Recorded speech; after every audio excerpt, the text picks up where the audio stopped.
Nunca pensé que mi propia hermana podría destruir mi vida sin decir una sola palabra. Mientras yo trabajaba lejos de casa, confiando en ella para cuidar lo que más amaba, guardó un silencio que me costó todo lo que construí durante más de 40 años. Hoy tengo 73 años, duermo con la conciencia tranquila, pero con la certeza de que la traición más profunda no siempre grita. A veces sonríe y se queda callada. Mi hermana, Beatriz, siempre fue una figura constante en mi vida. Ella es 2 años menor que yo. Cuando nuestros padres fallecieron nos unimos más. Ella nunca se casó.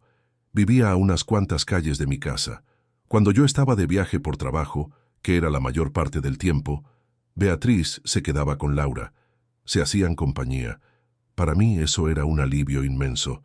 Saber que mi esposa no estaba sola, que mi hermana estaba ahí para ayudarla con cualquier problema de la casa o de salud, me permitía trabajar tranquilo a 1000 kilómetros de distancia. Yo pagaba las cuentas de ambas. A Beatriz nunca le faltó nada porque yo me aseguraba de que así fuera. Era mi hermana, era mi sangre. Durante 20 años, esa fue nuestra rutina. Yo regresaba cada 15 días o cada mes, cansado, con el cuerpo lleno de polvo de la obra, pero feliz de verlas. Comíamos juntos los domingos. Ellas reían, platicaban de sus cosas, de los vecinos, de la iglesia. Yo las escuchaba y sentía que todo estaba en orden. Beatriz me miraba con esa cara de bondad que siempre tuvo. Me preguntaba por la carretera, por los proyectos, por mis dolores de espalda. Nunca noté nada extraño. Nunca vi una mirada nerviosa ni un gesto fuera de lugar. Su capacidad para actuar con naturalidad es lo que hoy me hiela la sangre. Todo cambió hace 2 años, cuando finalmente me jubilé. El plan era simple: descansar, disfrutar de la casa que terminé de pagar y vivir tranquilo con mi esposa. Pero cuando uno deja de trabajar y pasa a estar todo el día en casa, empieza a ver cosas que antes pasaban desapercibidas por la prisa.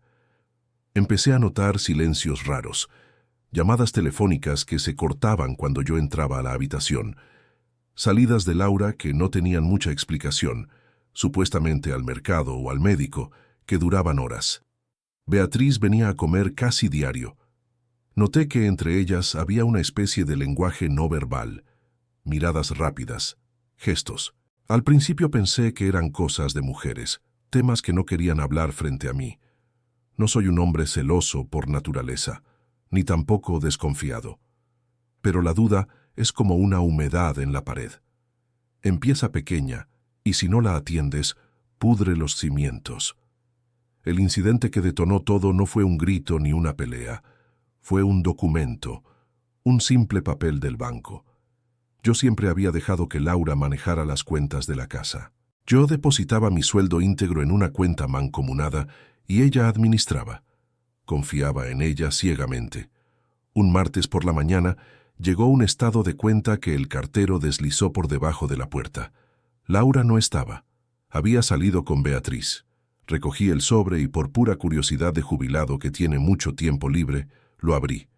Lo que vi no tenía sentido. Había retiros constantes de dinero en efectivo, cantidades fuertes. No eran gastos de comida ni de luz. Eran retiros de 5,000, 8,000 pesos, cada semana durante años.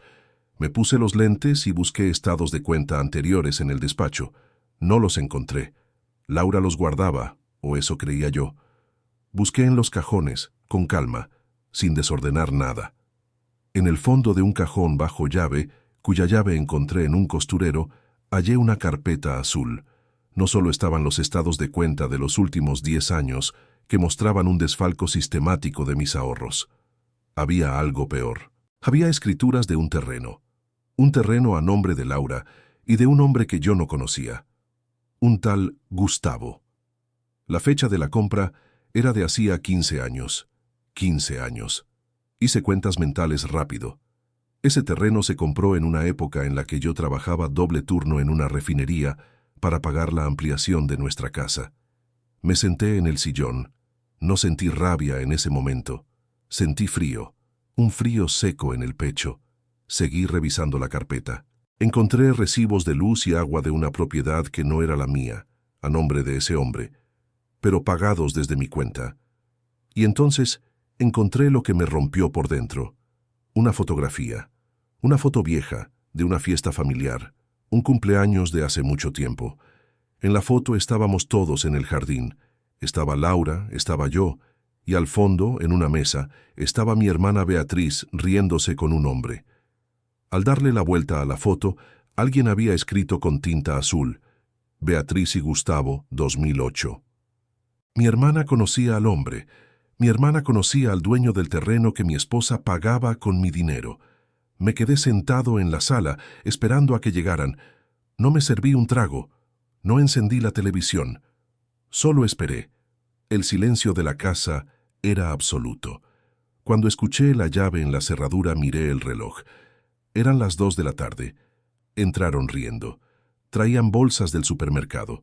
Al verme sentado en la sala con la carpeta azul sobre la mesa de centro, las risas se cortaron de golpe. Fue como si alguien hubiera bajado el interruptor de la luz. Laura se puso pálida. Soltó las bolsas en el suelo. Pero yo no miré a Laura. Miré a Beatriz, mi hermana, la mujer que llevaba mi sangre. Ella no se sorprendió. Su expresión no fue de shock, fue de resignación. Bajó la mirada inmediatamente. Eso fue la confirmación. Ella sabía. Ella siempre supo. Hablé con voz baja. No grité. Les pedí que se sentaran. Les dije que había visto los papeles, que había visto los retiros, que había visto el nombre de Gustavo. Laura empezó a llorar, a balbucear excusas, a decir que era un error, que podía explicarlo. La detuve con un gesto de la mano. Le dije que su turno de hablar llegaría después. Me dirigí a Beatriz. ¿Desde cuándo?, le pregunté. Solo eso. Beatriz no levantó la cabeza. Se quedó mirando sus manos entrelazadas sobre el regazo. Insistí, con el mismo tono calmado. ¿Desde cuándo sabes que mi dinero se iba a otra casa? ¿Desde cuándo conoces a este hombre? Beatriz suspiró. Fue un sonido largo, cansado. Levantó la vista y me miró. No vi arrepentimiento en sus ojos. Vi una especie de dureza que desconocía. Desde el principio, dijo ella. Gustavo es mi compadre. Lo presenté yo. El aire se salió de mis pulmones. Mi propia hermana había presentado a mi esposa con su amante. Mi propia hermana había facilitado el encuentro. Durante años, mientras yo estaba en la carretera tragando polvo y soledad, ellas usaban mi dinero para mantener una vida paralela. Beatriz no solo cayó. Beatriz fue cómplice. Le pregunté por qué. ¿Por qué no me dijo nada? ¿Por qué dejó que me matara trabajando para mantener una mentira? Su respuesta fue fría, práctica, carente de toda empatía. Porque tú eras el proveedor, hermano, me dijo. Si te decía, te ibas a divorciar. Se acababa el dinero. Laura me ayudaba a mí también. Gustavo me ayudaba. Todos estábamos bien así. Tú no estabas aquí nunca. ¿Qué más te daba? Tú tenías tu trabajo. Ahí entendí todo. No era solo una traición amorosa, era una transacción comercial. Yo era el banco. Ellas eran las socias. Mi hermana me vendió por comodidad. Me vendió por tener asegurada su propia estabilidad económica, que venía indirectamente de lo que Laura le pasaba de mis cuentas. La lealtad familiar tenía un precio, y al parecer era bastante bajo. Me levanté. No hubo violencia. Recogí la carpeta. Les dije que se fueran, a las 2. Laura intentó acercarse, tocarme el brazo, pedir perdón. Me aparté. Le dije que tenía 1 hora para sacar sus cosas personales y largarse. A mi hermana le dije algo que nunca pensé decirle a nadie. Le dije que para mí ella había muerto ese día. Salieron de la casa. Me quedé solo. Esa noche no dormí. Al día siguiente fui al banco y congelé las cuentas que quedaban. Fui con un notario y con un abogado. El proceso legal fue largo, tedioso y caro. Descubrí que el desfalco era mucho mayor de lo que pensaba. Prácticamente no tenía ahorros líquidos. Todo se había ido al terreno y a la construcción de la otra casa donde vivía ese tal Gustavo. Legalmente, pude recuperar parte de los bienes porque estábamos casados por bienes mancomunados y pude demostrar el origen ilícito de los fondos para la compra del otro terreno, pero eso tomó tiempo. Tuve que vender mi casa, la casa que construí con mis manos, porque estaba llena de recuerdos sucios. No podía caminar por el pasillo sin acordarme de las risas de ellas dos, burlándose de mí a mis espaldas. Lo más difícil no fue el divorcio. El divorcio es un trámite. Se firma un papel y se acaba. Lo difícil fue aceptar la realidad de mi hermana. Beatriz intentó buscarme varias veces, me mandó cartas, vino a tocar la puerta del departamento pequeño donde me mudé. Nunca le abrí. Me dejaba recados diciendo que la familia es lo primero, que tenía que perdonar, que ya estamos viejos para estar peleados. Es curioso cómo la gente que traiciona siempre apela a la familia y al perdón cuando se ven descubiertos y sin recursos. Mientras yo era el ignorante que pagaba las cuentas, la familia no importaba tanto como para ser honestos conmigo. Ahora que el dinero se acabó, la sangre vuelve a ser importante para ella. Han pasado 2 años desde ese día. Vivo solo. Tengo una rutina sencilla. Me levanto temprano, preparo mi café, leo el periódico, salgo a caminar al parque. No hablo mucho con la gente. He aprendido a valorar el silencio real, no el silencio que esconde mentiras. Mis hijos, que ya son adultos y viven en otras ciudades, saben lo que pasó. Al principio no podían creerlo. Intentaron mediar. Dijeron que su tía Beatriz era como una segunda madre para ellos. Les mostré los papeles. Les mostré los números. Entendieron. Ellos mantienen una relación distante con su madre, pero con Beatriz cortaron también. El daño que ella hizo no fue solo a mí, fue a la estructura misma de nuestra historia. A veces, cuando estoy sentado en el parque viendo a la gente pasar, veo a hermanos caminando juntos o a familias enteras conviviendo. Me pregunto cuántos de ellos viven en una mentira sostenida por la conveniencia. Me pregunto quién de ellos es el que sabe la verdad y calla para no perder su estatus. No siento odio hacia Beatriz. El odio requiere una energía que ya no tengo y que ella no merece. Lo que siento es una profunda decepción, una mancha gris que cubre todos mis recuerdos de la infancia. Cuando recuerdo a mis padres, pienso en que ellos criaron a una hija capaz de hacer esto. Me pregunto si fallaron ellos o si Beatriz simplemente nació con algo roto por dentro. La lección, si es que hay alguna en todo este desastre, la aprendí muy tarde. Uno cree que conoce a las personas con las que creció.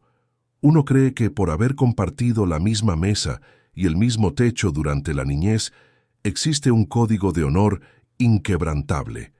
Pero el dinero, la comodidad y el egoísmo son ácidos potentes. Pueden disolver cualquier lazo, incluso el de la sangre. Hoy mi hermana vive en una situación precaria. Me he enterado por terceros. Sin mi apoyo y sin el dinero que Laura le desviaba, su vejez no es la que ella esperaba. Gustavo, el amante, desapareció cuando se acabó el flujo de efectivo. Laura vive con una prima en otro estado. Ellas se quedaron con su libertad y sus secretos. Yo me quedé con mi verdad y mi soledad. Prefiero esta soledad. Es una soledad limpia. Nadie me miente aquí. Nadie me sonríe esperando a que me dé la vuelta para apuñalarme. Mi café sabe mejor ahora, aunque lo tome solo. No tengo que preguntarme qué significan las miradas. No tengo que dudar. Perdí mi casa, perdí gran parte de mi patrimonio y perdí a mi familia extendida, pero recuperé mi dignidad. Y a los 73 años, la dignidad es lo único que uno se lleva a la tumba. No voy a permitir que nadie más me la quite. Beatriz escogió su camino, escogió el silencio. Ahora ella tiene que vivir con el silencio de mi ausencia. Y ese silencio, estoy seguro, pesa mucho más que el dinero que lograron robarme. Así termina mi historia. No hay final feliz, ni reunión emotiva, ni abrazos bajo la lluvia. Solo hay un hombre viejo que aprendió a ver la realidad tal como es y no como quería que fuera. Y eso, aunque duela, es suficiente para mí.